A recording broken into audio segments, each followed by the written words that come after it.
welcome to Crunch Time. I'm your host, Josh Riley, and this has definitely been a pretty busy couple of weeks in the world of sports, with the Australian Open going on in tennis. We got the conference championships in football today. Go Broncos. Please, I hope you beat the crap out of the Patriots.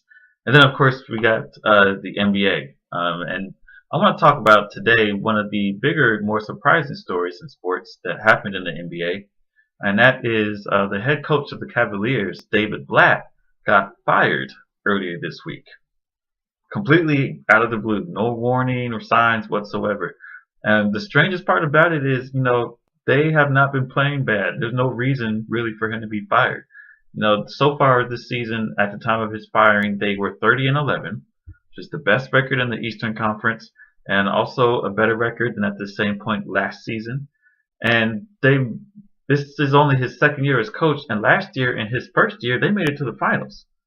And if you look at it, they would have had a much better chance of winning if they were at full strength, but they weren't. Kevin Love was injured. Kyrie Irving was injured. So LeBron James was having to do all this by himself, which is hard for any man to do. He may not seem human, but he is. And so it just seems really strange that, halfway through this season, which is also the first season that he has his team at full strength, that he would just up and get fired.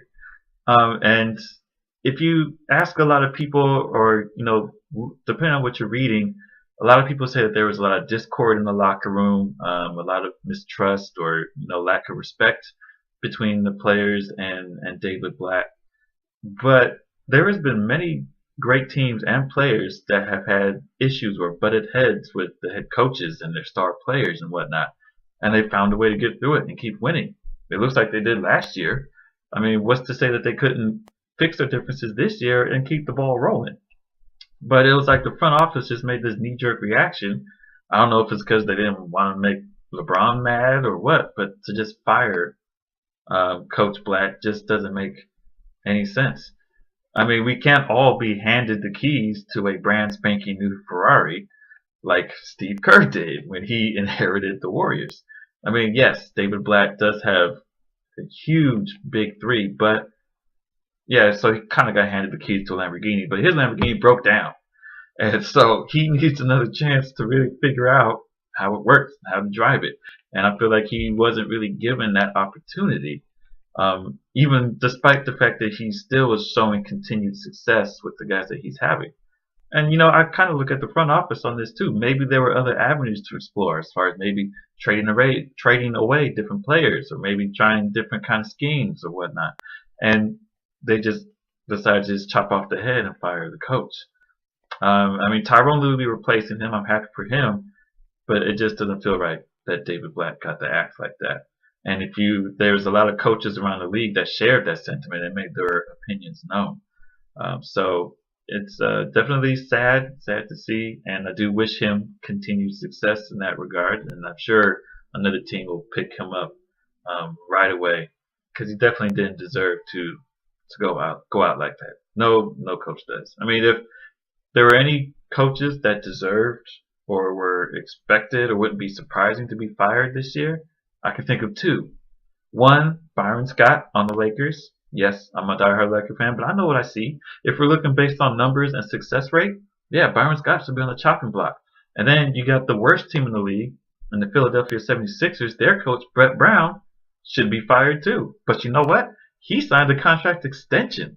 So, I mean, and they've been bad for several years.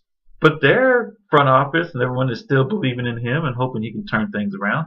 So why doesn't David Blatt get that same opportunity? Okay. Speaking of opportunities, the All-Star starting lineups were announced earlier this week as well. And yes, Kobe Bryant did get the starting nod, which I understand the fans do vote in the players for those spots. And I'm sure everyone wants to see him one last time in his 18th All-Star game, during his swan song and farewell tour. I get that. I understand. So he'll probably play a few minutes, and then I'm sure he'll give way to the younger guys and let them play in the biggest pickup game on earth. Also, Kawhi Leonard, first time All-Star selection and starter from the Spurs, much deserved. Also an alum of San Diego State, so that's also very proud for everyone living in San Diego. And on the East side, we see Paul George having a resurgent season after his horrible leg injury, got named starter, as well as Dwayne Wade. And of course, the rest of the usual suspects like LeBron and Carmelo and guys like that.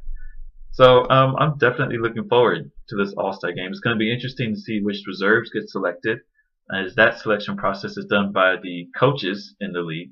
So that would be interesting to see who gets selected, who gets snubbed, and the debates and arguments that will result from that.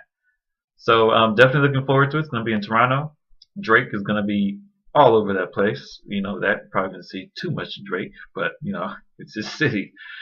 So that's about it going on in the NBA and as far as those big sports stories. Keep watching those conference games. Really hope the Broncos pull it out. They were ahead last time I checked. So, and if you have any questions or anything about the show, feel free to put them in the comments below. I will try to answer one or two of them on my next episode. So until that time, hope you enjoy today's Funny.